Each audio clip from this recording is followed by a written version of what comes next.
Okay, hi everybody. So we're going to go through just a short yin practice. So a yin practice is where we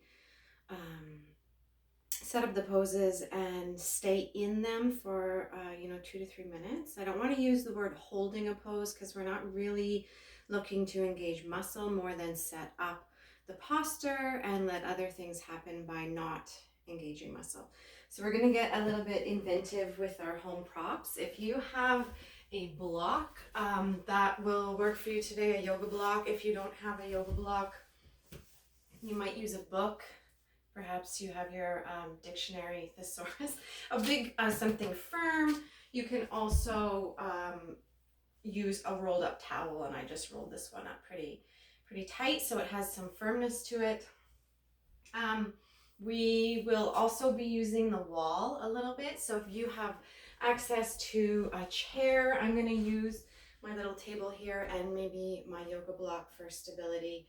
So things that you can use, you can just pause this and get your things ready if you like. Because we're just taking a short time today, about 30 minutes, we'll just be focusing on the back, the shoulders, and the hips a little bit. So we're going to start in a heart opener. I'm going to use my one block underneath of my back. So this comes, your block has a few heights to it. I would start maybe on the lowest or even the medium height.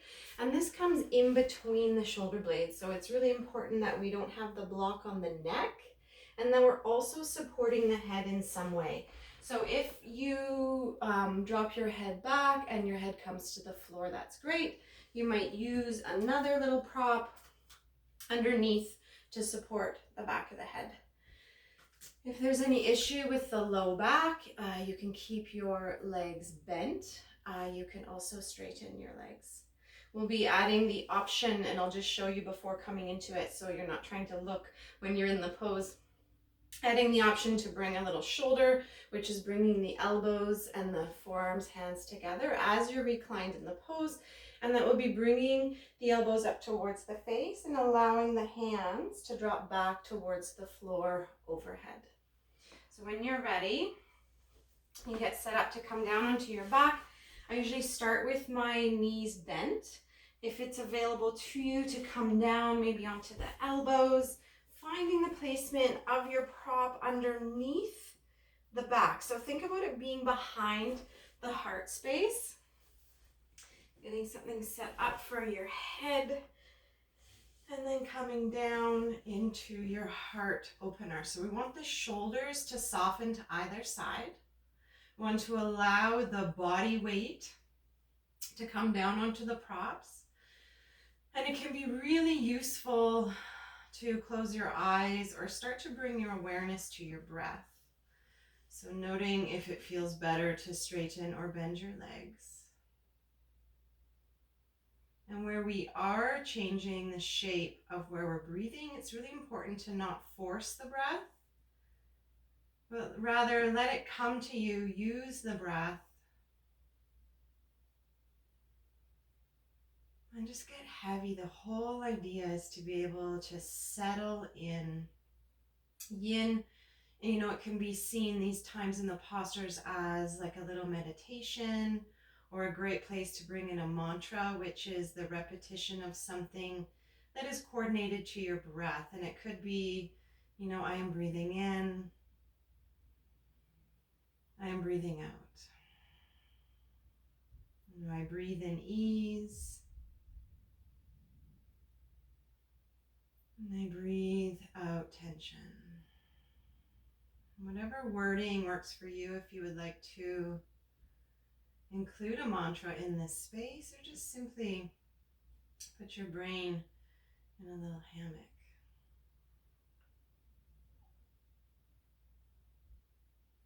If you'd like to add for the last portion of this posture, bring your elbows, your forearms, and your hands together in front of your chest, and try to keep the elbows together as you drop your hands overhead towards the floor. And it doesn't matter if they touch the floor, but creating a bit of space in the shoulders.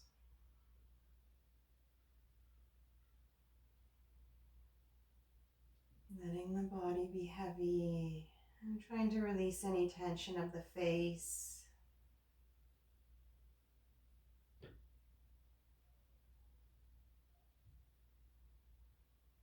Let's take 3 more breaths here.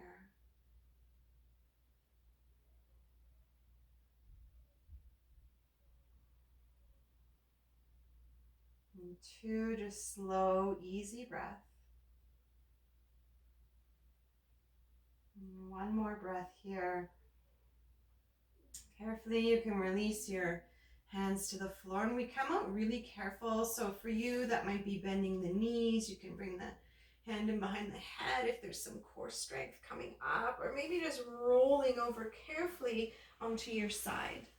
You can stay on your side, or maybe moving your props out of the way if you would like to come right onto your back, and just taking a moment, letting the spine decompress a little bit.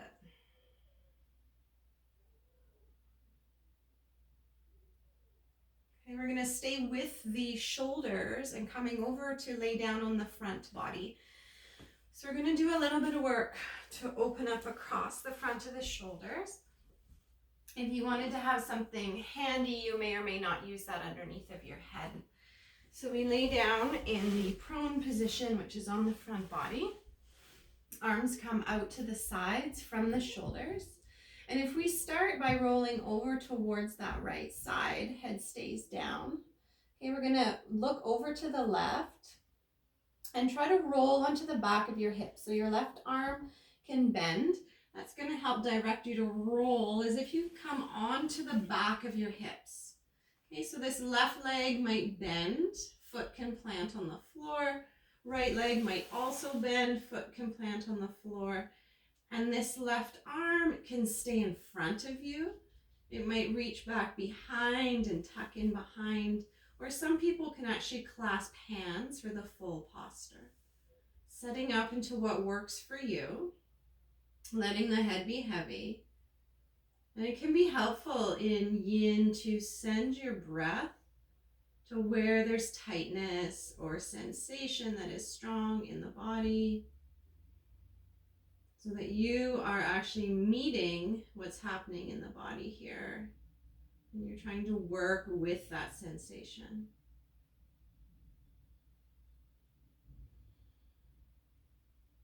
Taking a few more breaths here.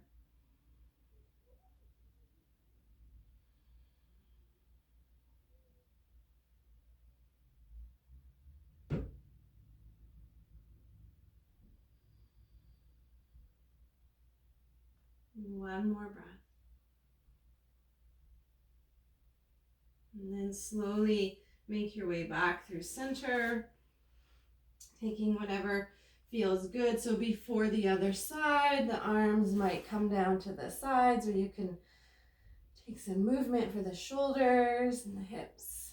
And setting up for the other side, just please note to not go so far that it's cutting blood off to your hands. So sometimes if there's a lot of mobility, we can open up so much that the fingers start to tingle, and we want to avoid that. So just being mindful that you're taking an opening but not going so far as to pinch the nerve. So the left arm extends, stays out, extended from the shoulder. Try not to let it start to rotate down to the hip. And then we're going to roll over onto that right side. Head stays down, or you might have your prop being supportive underneath of your head just slightly to help keep the neck in alignment. And then finding your way into what works for you here on this side. So my shoulders are have a lot of mobility on one side and not so much on the other side, which is pretty common in our bodies.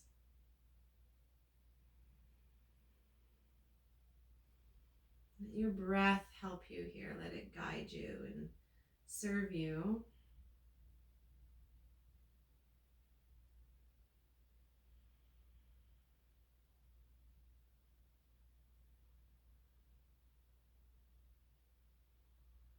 And see if you can settle in. Sometimes our mind has a tendency to want to hurry up and get out. But see if you can just meet yourself here in this space and breathe.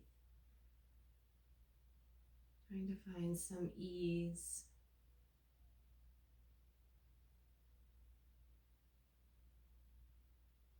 We'll take about 3 more breaths here.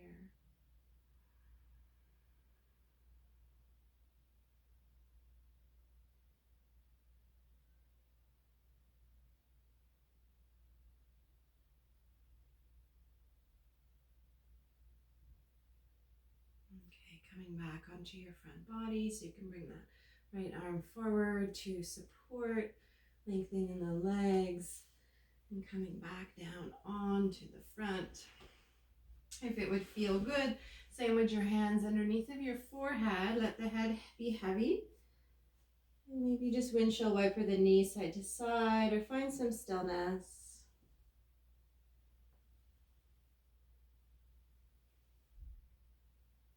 Okay, releasing the feet, planting the hands underneath of the shoulders. I'm going to come up to a tabletop position. And from tabletop, we're going to come into puppy pose. So this is called Anahata Asana.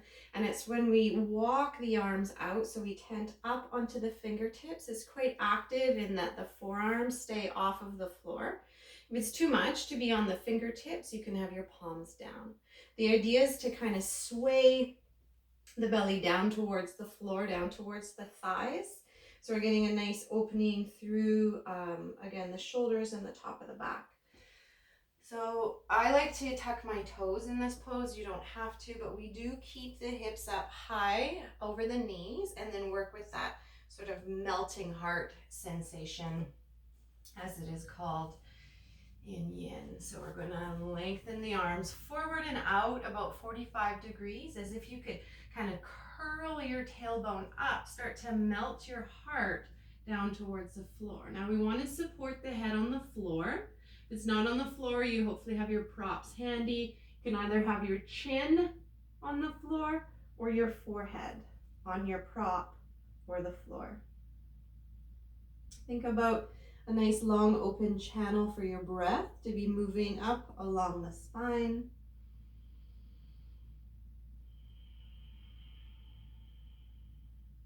Softening your jaw, your face.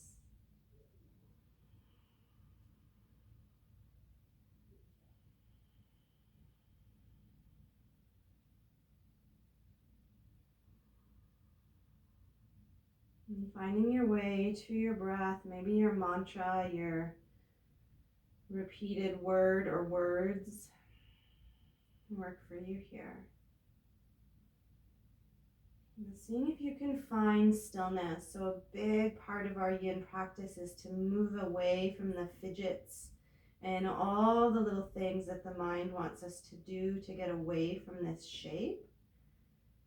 And just be here.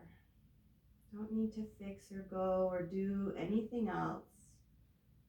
Just breathe. Melt your heart here, melting heart.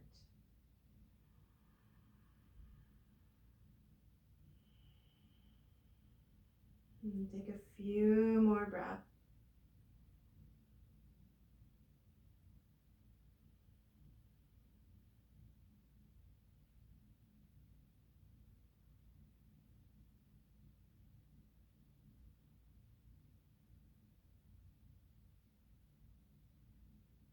And then when you're ready, you can clench your hands, bring yourself back up. Note what would feel good for you. So I'm just going to take a moment to sit back on my heels so I can let my arms kind of relax and let the shoulders have a little bit of space. So any gentle movement that would feel right for you coming out of the pose, kind of letting things settle back to where the body naturally wants to be, is a great idea.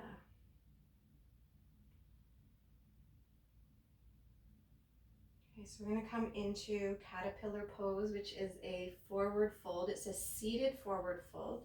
Again, using your props so that they work for you. Coming onto your seat, extending your legs forward. I like a little bit of a bend in the knees here. So options, if it feels like there's a rounding happening in the low back, options could be to sit on, a little wedge of something. So if you have a yoga block, that's great. If not, you can make something nice and firm. And you think about sitting on about half of it. So that's actually going to take the hips from tipping back to being more perpendicular to the floor. And then a bend in the knees is great. It helps unhinge the back. So if you want to, use a pillow, a cushion, maybe you've got your handy props here. And the idea is to lengthen the back line of the body. So in this variation, it's not like we're getting to the feet and we're pulling, because again, we're not looking to use the muscles. We're looking to soften, behind that into the connective tissue in the joints. So we're simply going to roll or drape forward. You can come as far, arms are just passive, your head is passive. If you do want support underneath of your head, again, you can maybe bring in a few more props here. I'm going to use my dictionary. Maybe you have another yoga block. You can also use, if you have, some people have a bolster, you can use that on your feet. Whatever works for you. Try to soften. So there's two schools of thought with yin. One is to prop and use the support of the props, and the other is body weight. So please don't feel like you have to use any props. You can simply use your own body to get nice and heavy towards gravity.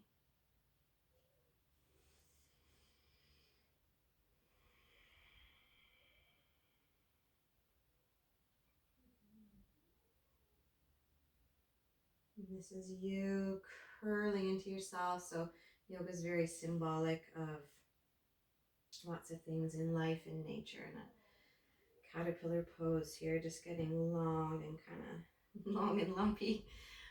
And really, they come from, or they go into the cocoon. So this is just you kind of curling into yourself, just cocooning into yourself.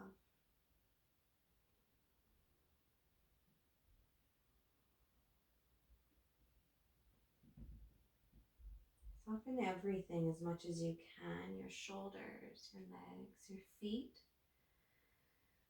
your hands, your face. Focusing more on the breath. If visual helps for you, that could be a softening or a melting of the body into this shape.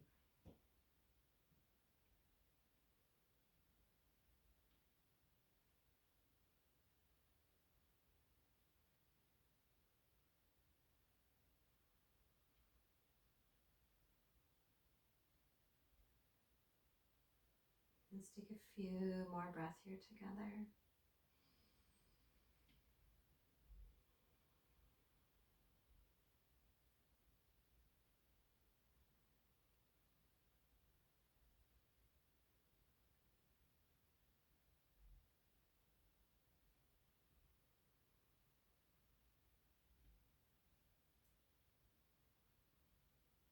And then you can use your arms to help you come back up.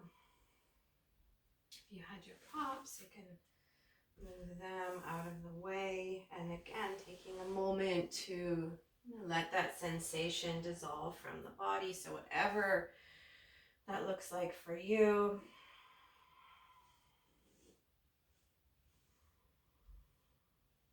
Okay, getting a little bit more into the hips here. We're going to come into lizard pose, so winged dragon pose. Often the word juicy comes up in yin, so see if you can, instead of holding away from the pose, think about meeting it, kind of melting into the pose. So you're going to start perhaps in tabletop position. You can also, come to a downward facing dog if you want to stretch your spine out. We're going to step the right foot up to the right hand. Okay, to the outside of that right hand might work. And then take your time to walk that left knee and leg back. So you might have a prop underneath of your knee.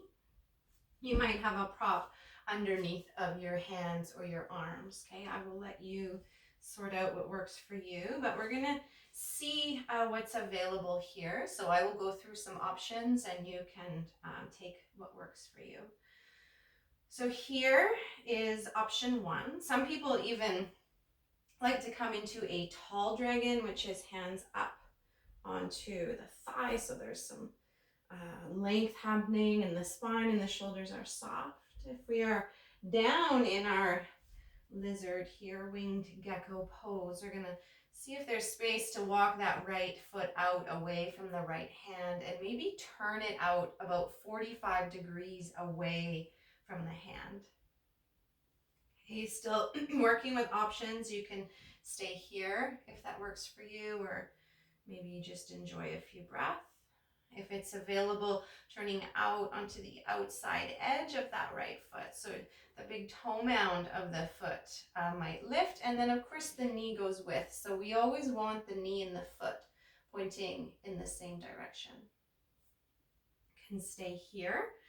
If it works to come down onto your forearms, again, you can use your props, one or both forearms might come down. Taking it off of the wrists, you can tuck or untuck your back toes, adding some softness to that back leg. So targeting the hips here, perhaps growing your spine long and forward. Still working with options. If a twist would work for you, we will use the left forearm across the front of the mat or the front of your space. And then that left hand stays down. The right hand might come up to that thigh as you start to turn your torso towards the thigh. Again, these are options. If they don't work for you, you just go back to where it was okay for you to breathe and be in this nice juicy hip opener. If you are in the twist, the last offering would be to bend that back leg. Okay, you might work from here, or it might work for you to reach your hand back and take a hold of that foot. We'll take a few more breaths here.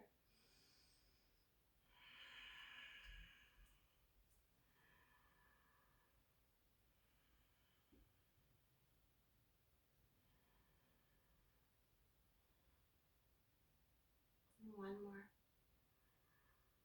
And then slowly, if you went into that twist, come out of it as it's part of the pose. So incrementally making your way back to facing the front, bringing the toes back to facing the front.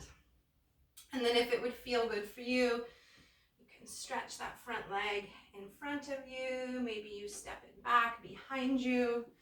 Again, taking a moment before the other side. You can take whatever would feel right. So we really are tuning into what works in our own bodies, listening. Okay, and then when you're ready, we'll set up for the other side. So the left leg will come forward, the foot planting towards the left hand. Taking the time to lengthen that right leg back again as far as you comfortably can. So that means it's sustainable for you to be in. And then settling in. So please don't be in a rush to go or get anywhere, but rather notice each one of these spaces along the way and if they are working for you. So the same offerings are here, and they may or may not be available on one side or the other. So walking the foot out, taking a few breaths, see how that goes. Turning the toes out, note that the knee will follow. Maybe rolling out, creating that winged aspect with the knee and then the big toe mound. Keeping the spine long for optimum breath. Perhaps coming down onto one or both of your forearms, maybe softening the back foot. So the action is that the hips are going towards the earth, right? We're not trying to push up away. We're really trying to meld in closer to the floor with a softening. So there's no tension of the jaw or the face. The shoulders are not trying to take on tension in support of the hips.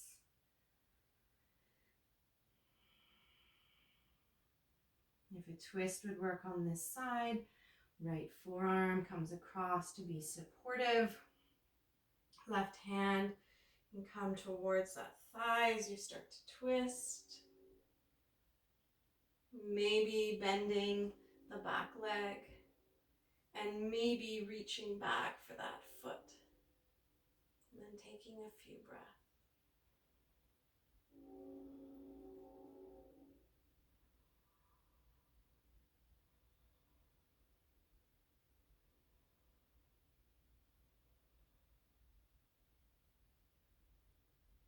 Let's take one more breath here. And then slowly, slowly, still in the pose to come out, direct yourself back through center and release the posture. Sometimes it's nice to straighten that leg, get a little blood going. And take a moment for whatever would feel really good for you. So we're going to be making our way over towards the wall. So moving from our hips a little bit more down into the legs. And this, so you may use something underneath of your knee for support. And then using maybe a table or a chair for support. So we're going to be taking a front body lengthener. And we're looking to hook the bottom of the leg up the wall. So the knee will be down.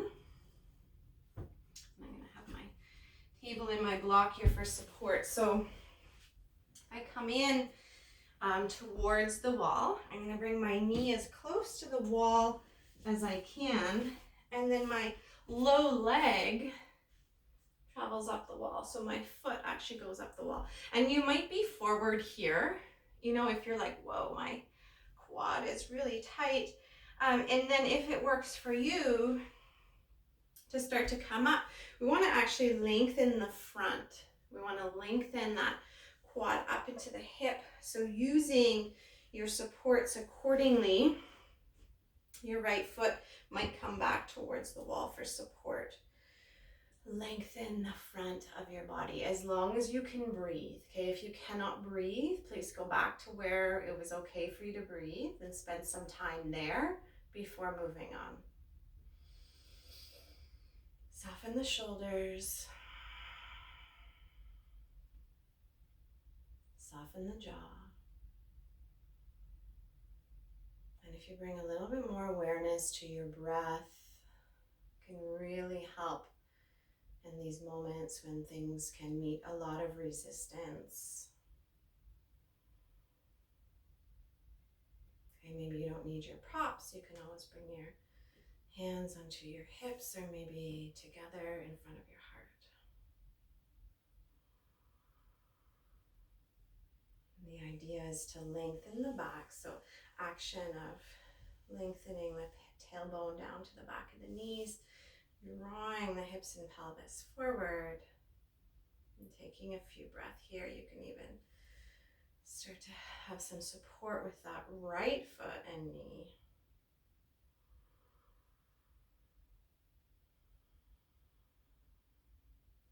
Let's take 2 to 3 more breaths. So smoothing out the breath, sometimes that means we want to breathe really fast and get out. See if you can smooth it out.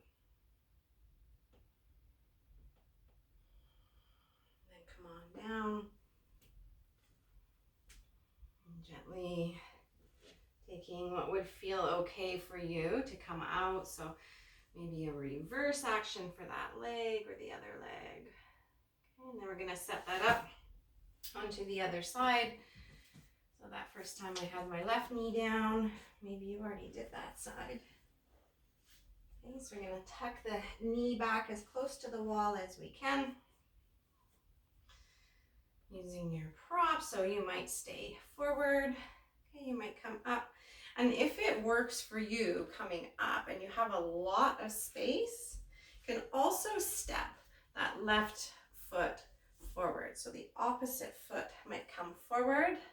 So using your props, or you can even bring your hands onto your thigh, lengthening up and back.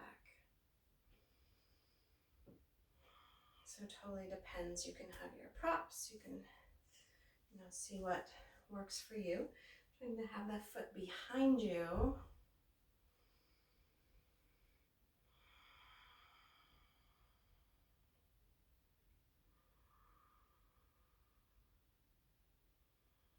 Softening, just taking note of your own self in this space.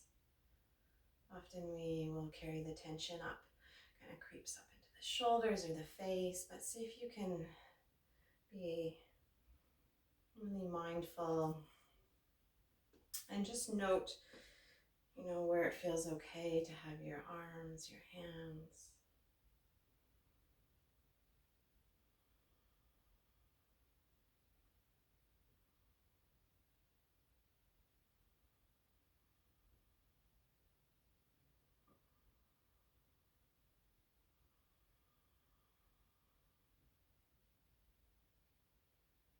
And take a few last breaths here.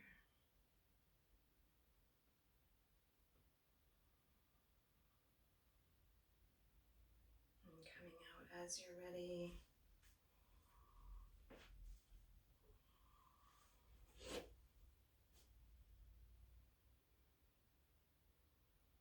Okay, so we're going to come down onto your back.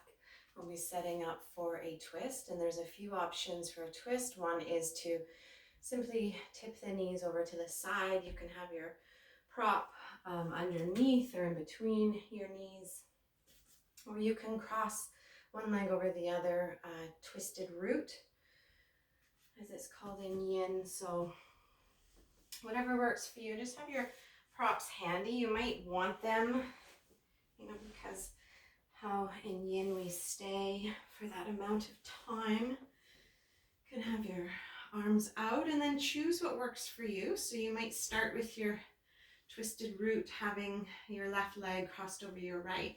Walk your right foot over to the right. You can even bring that hip, or excuse me, that's the left, over to the left with that foot and the hip, and then drop the knees over to the right.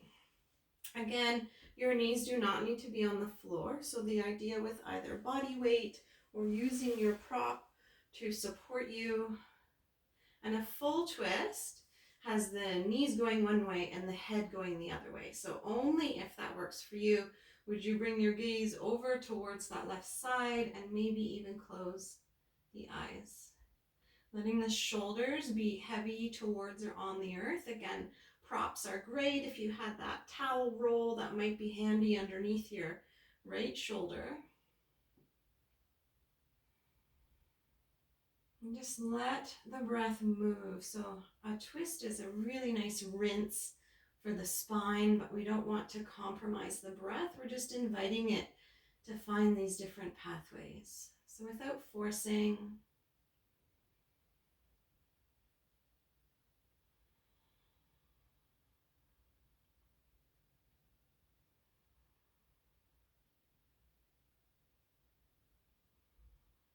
and taking a last few breaths here. Just slow and easy.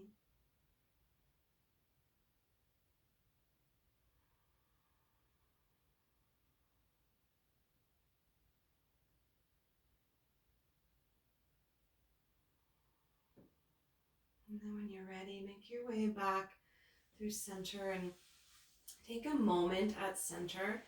So there's a little bit of space between the two sides. Of course, you can move your body in a gentle manner if that feels right for you. And then setting up for the other side. So any variation that works for you. If you're going to cross your legs, it would be the right over the left, walking that foot to the right, maybe tucking the hips over to the right, so that when you twist, that top hip feels like it's on top of the bottom hip, right? It's not just turning the body in an angle, but we're initiating the twist from that low back all the way up, and then opening the arms and maybe the gaze away from the knees. And twists are very therapeutic and healthy for your spine, but they need to be done in a way that you're listening to the feedback from your body. So if your body is telling you that it's, not the right place for you to be, or it's causing any pain or distress, then please find a different variation.